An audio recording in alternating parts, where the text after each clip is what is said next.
નમસ્કાર દર્શક મિત્રો, કચ્છ સમાચાર ન્યૂઝ ચેનલમાં આપનું સ્વાગત છે। તો હવે ચાલો જોઈએ આજના મુખ્ય સમાચાર વિસ્તારથી। કચ્છ જિલ્લાના ભુજ તાલુકાના માધાપર ગામમાંથી એક મહત્વપૂર્ણ અને પ્રેરણાદાયી સમાચાર સામે આવ્યા છે। માધાપર ગામમાં અચાનક જોરદાર પવન સાથે વરસાદ વરસ્યો હતો, જેમાં બરફના કરા પણ પડતા વાતાવરણમાં ઠંડક પ્રસરી ગઈ હતી।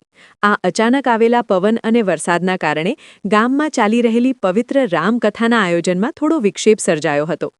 હાલમાં માધાપર ખાતે પૂજ્ય મુરારી બાપુની પવિત્ર રામકથા ચાલી રહી છે, જેમાં 5 દિવસ પૂર્ણ થયા છે। એવામાં જોરદાર પવન અને કરા સાથે વરસાદ વરસતા ખેતરની પોચી જમીન પર બાંધવામાં આવેલા મંડપો પડી ગયા હતા, તેમજ કથાસ્થળ સુધીના રસ્તાઓમાં પાણી ભરાઈ જવાથી અવરજવર મુશ્કેલ બની હતી। પરંતુ આ મુશ્કેલીઓ વચ્ચે પણ કથાના આયોજકો અને કાર્યકરોએ હિંમત હારી નથી। તમામ કાર્યકરો ફરીથી મંડપ ઊભા કરવા માટે જહેમતપૂર્વક કામગીરીમાં લાગી ગયા છે। આ સાથે માધાપર ગામના ભાઈઓ અને બહેનો પણ સ્વયંસેવક બની આગળ આવ્યા છે અને પોતાની શક્તિ મુજબ સહકાર આપી રહ્યા છે। ખરેખર જોઈએ તો આ એક પરીક્ષા સમાન પરિસ્થિતિ છે, પરંતુ ભગવાન શ્રીરામ અને હનુમાનજીમાં અડગ શ્રદ્ધા ધરાવતા ભક્તો માટે કોઈ પણ મુશ્કેલી મોટી નથી રહેતી। ખાસ વાત એ છે કે 44 વર્ષ બાદ પૂજ્ય મોરારી બાપુ માધાપરની પાવનધરા પર પધાર્યા છે, જે ગામ માટે ગૌરવની ક્ષણ છે। માધાપર ગામ હંમેશા સેવા અને સહકાર માટે ઓળખાતું રહ્યું છે। દેશના કોઈ પણ ખૂણે મુશ્કેલી આવે ત્યારે અહીંના લોકો સહાય માટે તાત્કાલિક પહોંચી જાય છે।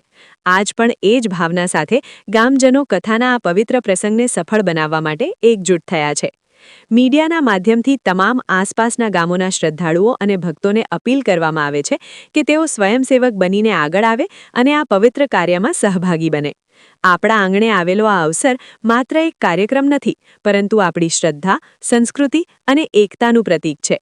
ચાલો સૌ સાથે મળી ભગવાન શ્રી રામના સ્વયંસેવક બની આ પ્રસંગને સફળ બનાવીએ। ધન્યવાદ।